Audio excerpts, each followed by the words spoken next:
Boa noite. Bem, gente, vamos lá. Antes da gente começar a análise aqui, a nossa roda, falar sobre esses sinais ali do Hugo Mota, né, ao bolsonarismo, né? O Hugo Mota foi eleito com apoios do PL ao PT e vem fazendo acenos cada vez maiores aí ao bolsonarismo. Voltou a criticar o prazo de 8 anos para um político ficar inelegível, que é justamente o caso do ex-presidente Jair Bolsonaro, e afirmou que o 8 de janeiro não foi uma tentativa de golpe, abrindo espaço aí para um debate sobre a anistia. Veja na reportagem de Gabriela Prado. Hugo Mota disse que não vê os ataques de 8 de janeiro como uma tentativa de golpe de Estado. O que aconteceu não pode ser admitido que aconteça novamente. Foi uma agressão às instituições. Agora, querer dizer que foi um golpe... Golpe tem que ter um líder, golpe tem que ter uma pessoa estimulando, tem que ter apoio de outras instituições interessadas, como as Forças Armadas. Não teve isso. O presidente da Câmara também foi questionado a respeito de declarações recentes afirmando que a inelegibilidade de 8 anos prevista na lei da ficha limpa é um prazo muito longo. E aí dei a minha opinião pessoal, que num sistema democrático, que você tem eleição de 2 em 2 anos, você não achar que 8 anos é um tempo extenso de penalidade é não reconhecer o sistema democrático. 8 anos na política brasileira é uma eternidade. A revisão da lei é mais uma das bandeiras de Bolsonaro, que nesta sexta-feira criticou a ficha limpa, mesmo tendo votado a favor quando era deputado federal. A lei da ficha limpa hoje em dia serve apenas para uma coisa: para que se persiga os políticos de direita. O ideal seria revogar essa lei, que assim não vai perseguir mais ninguém. E quem decide se vai eleger ou não o candidato é você. Na Câmara, tramita atualmente um projeto de lei do deputado Bibo Nunes, do PL, que muda de 8 para 2 anos o prazo de inelegibilidade. A redução permitiria a candidatura do ex-presidente já em 2026, mas pode ter um alto custo político para os bolsonaristas. A lei da ficha limpa, promulgada em 2010, foi uma resposta, uma iniciativa popular contra os escândalos políticos da época, entre eles o mensalão. E a possibilidade de abrandar esse dispositivo, símbolo da luta contra a corrupção, causa divisões até mesmo na direita. Líderes da oposição se preocupam com o alcance da medida, que poderia beneficiar novamente figuras da esquerda. Outra crítica das lideranças é que grande parte dos conservadores quer político condenado longe da política. Enquanto Bolsonaro tenta uma brecha jurídica para voltar à presidência, Lula acelera viagens para retomar a popularidade. Nesta sexta-feira, a agenda foi na Bahia, onde entregou obras do PAC. Na semana que vem, Lula deve ir a Belém para ações da COP30, realizada na capital do Pará em novembro. De lá, embarca para o Macapá para entregar títulos de regularização fundiária. E aí, doutor Marlon, o senhor é o grande formulador, idealizador, liderou esse movimento ali da lei da ficha limpa. E o novo presidente da Câmara disse que 8 anos é muito tempo. O senhor concorda? É claro que não. Antes da lei da ficha limpa, nós tínhamos um prazo que era simbólico, era uma pantomima, era 3 anos. O que significa? Se alguém é candidato a deputado e é declarado como praticante de abuso de poder, naquela época, na eleição seguinte, que é 4 anos depois, já podia ser candidato. Então era uma fraude. A lei não cumpriu o seu papel de gerar inelegibilidade. Então, o prazo de 8 anos, ele foi um prazo debatido na sociedade, inserido no projeto de lei, recebeu o apoio da sociedade brasileira, aos milhões, e foi aprovado pelo próprio Congresso Nacional por unanimidade, tanto na Câmara como no Senado, e depois declarado constitucional pelo Supremo. É um prazo extremamente razoável. A Constituição determina, no parágrafo 9º do artigo 14, que uma lei deve instituir inelegibilidades com um prazo razoável. Esse é o prazo razoável para a sociedade brasileira. Jussara quer te perguntar algo. Doutor, sei que o senhor se debruçou sobre esses 2 projetos que foram apresentados aqui na Câmara de Deputados. Os 2 projetos apresentados por aliados do ex-presidente Jair Bolsonaro, que não escondem que o objetivo final é justamente tornar Bolsonaro elegível para concorrer às eleições de 2026. O primeiro texto é do deputado Bibo Nunes e o segundo texto foi apresentado ontem pelo deputado Hélio Lopes, que é um aliado bastante próximo de Bolsonaro. A questão que eu observo é que no texto de Hélio Lopes, ele cita a questão do crime. Tirando ali condenados por algum crime. Ou seja, o que eles estão tentando emplacar é a questão da corrupção, dizendo o seguinte: olha, abuso de poder econômico é menor do que condenado por um caso de corrupção. Queria que o senhor fizesse uma análise desses dois textos apresentados e o quanto que isso, de alguma forma, esse segundo texto do deputado Hélio Lopes, pode ajudar esse discurso da direita que vem sendo cobrado justamente por, no passado, ter defendido a ficha limpa e agora tentar uma reversão total. Obrigado, Jussara. O fato é que nós estamos diante de uma situação em que nós temos dois projetos de lei com redações distintas e o mesmo objetivo, a mesma finalidade, que é impedir a aplicação da lei da ficha limpa para uma pessoa. Essa que é a questão. 2 anos ou o aguardo do término do debate criminal dão na mesma. É impedir a aplicação de uma norma que diz que quem pratica abuso do poder econômico não pode ser candidato. Abuso do poder econômico e político é corrupção, é isso que se chama. Não é preciso que haja uma condenação criminal para que se entenda que alguém praticou corrupção. A Justiça Eleitoral pode entender que houve a corrupção eleitoral, a destruição da institucionalidade eleitoral para beneficiar alguém. E o caso é tão grave, para concluir essa resposta, que se alguém, algum desses dois projetos fosse aprovado, nós teríamos já nas eleições de 2026, não apenas Jair Bolsonaro, mas uma multidão de pessoas condenadas por compra de votos, pessoas condenadas por ter desviado a máquina pública para se eleger, dinheiro público, verba pública para comprar apoio político, pessoas que compraram lideranças, esse tipo de gente que é condenado por abuso de poder político e econômico. Então, é muito sério e não tem nada a ver com o que está sendo dito por essas pessoas aí. Agora, doutor, o senhor foi um juiz eleitoral muito destacado, hoje o senhor atua no direito eleitoral e, claro, o senhor transita, o senhor se informa, o senhor conversa muito ali com esse universo também. O senhor vê ambiente, de fato? O senhor acha que há um risco real da lei da ficha limpa ser um alvo ali de um casuísmo político?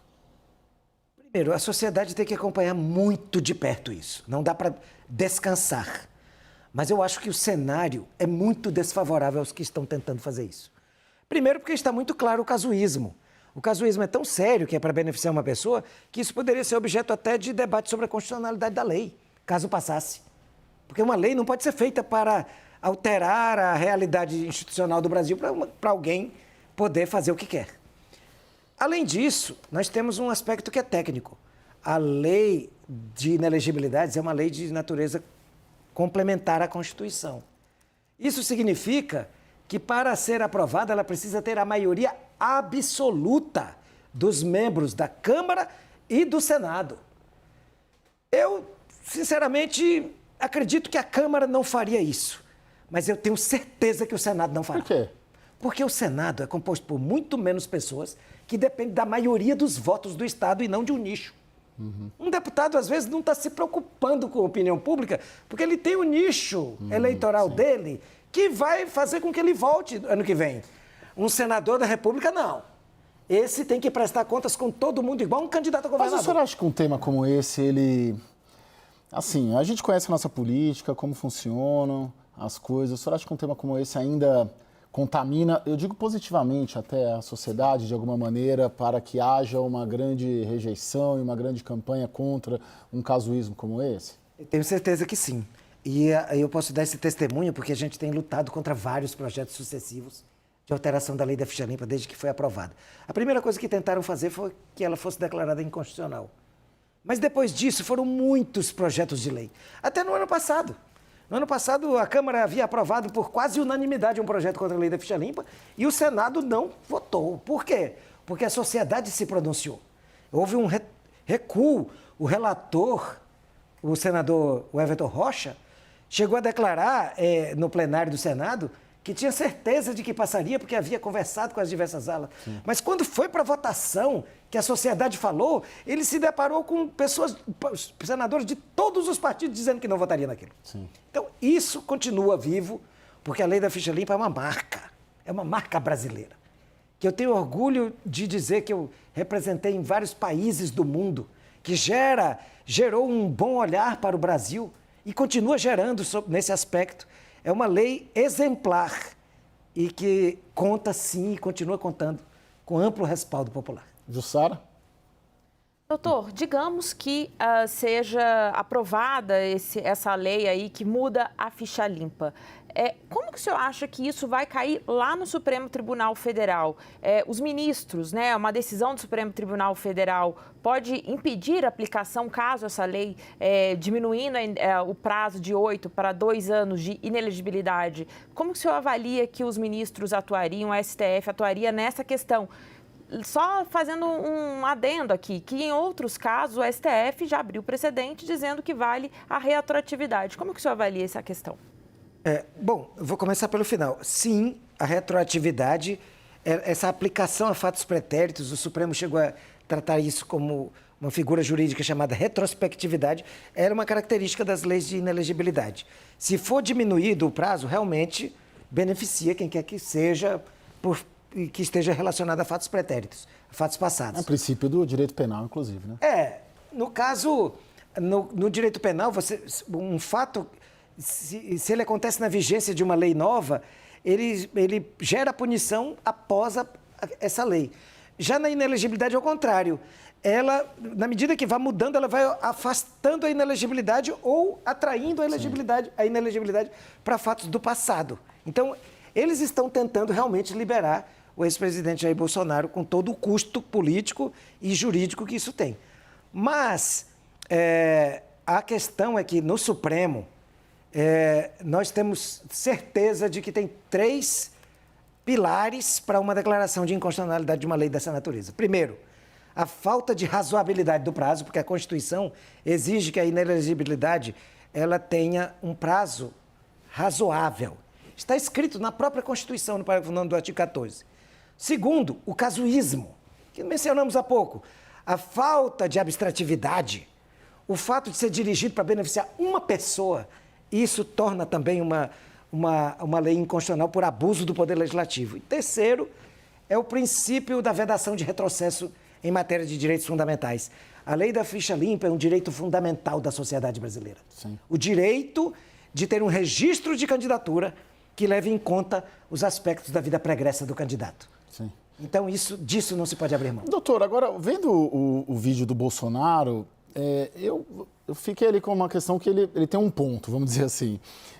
A gente fala muito do casuísmo da política e sabemos como a política funciona, eu, Jussara, enfim, todos os jornalistas políticos, a gente entende, e o senhor transitou lá e transita muito ainda no universo político, a política ela é casuística, sim.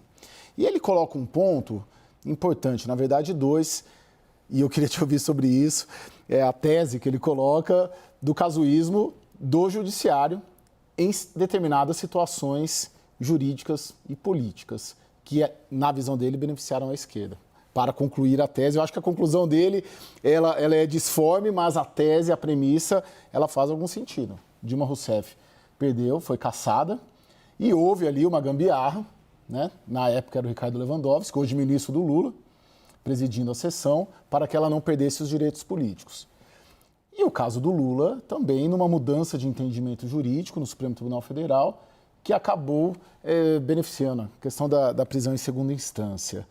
De certa maneira, na sua percepção, o judiciário também, por vezes, não age casuisticamente para, de repente, favorecer um grupo político ou um outro grupo político, a depender do contexto político da época?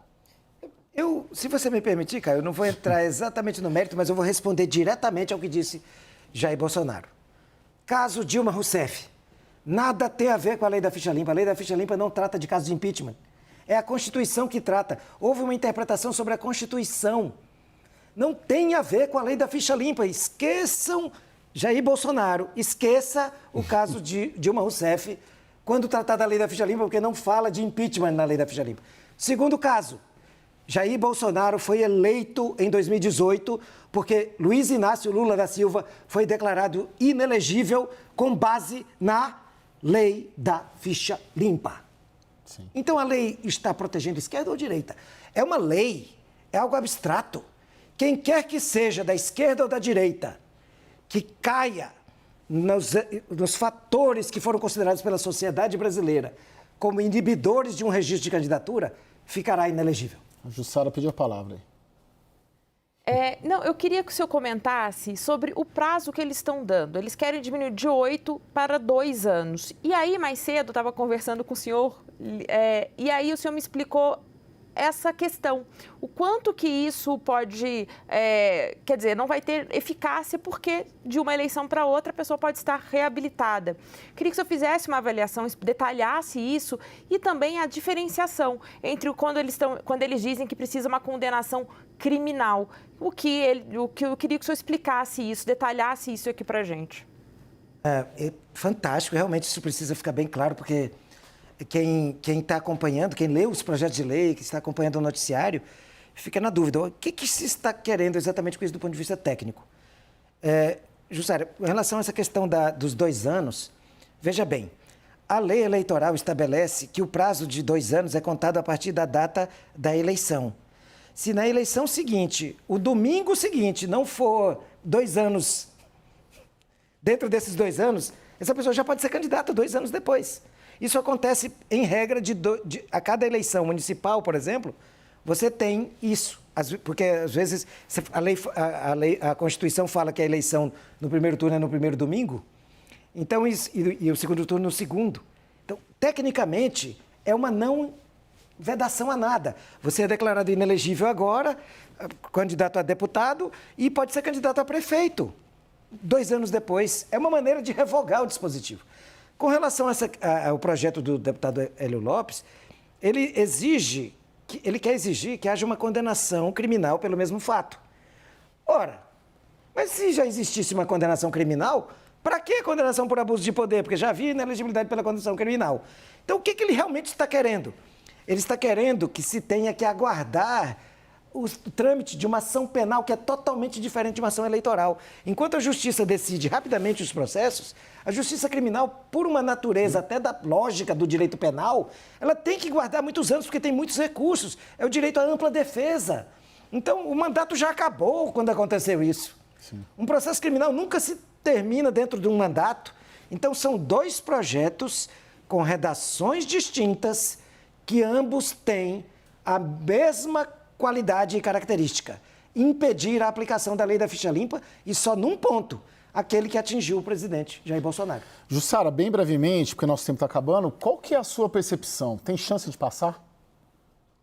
Olha, Caio, a julgar pelo ânimo dos bolsonaristas com os quais eu conversei hoje, eles avaliam que tem, pelo menos, chance de ser colocado em pauta. Já tem definido no texto do deputado Bibo Nunes, um relator, que também, o relator é o deputado bolsonarista Felipe Barros. E, claro, o que eles dizem é o seguinte: o novo presidente da Câmara, Hugo Mota, acenou com eles que não vai ter entrave, que não vai atrapalhar a tramitação. Hoje ele disse que não vai ter urgência para esse ponto, mas o que eles avaliam, vê como positivo, é a chance de enterrar esse assunto e criar uma comissão para deixar isso na gaveta. Então, eles estão entusiasmados. Claro que precisa de uma conciliação, precisa ir além ali do que disse Hugo Mota aos bolsonaristas, precisa ter um apoio muito maior. Não é fácil uma tramitação como essa, mas tem gente acreditando que possa levar a plenário já no primeiro semestre. Estão otimistas.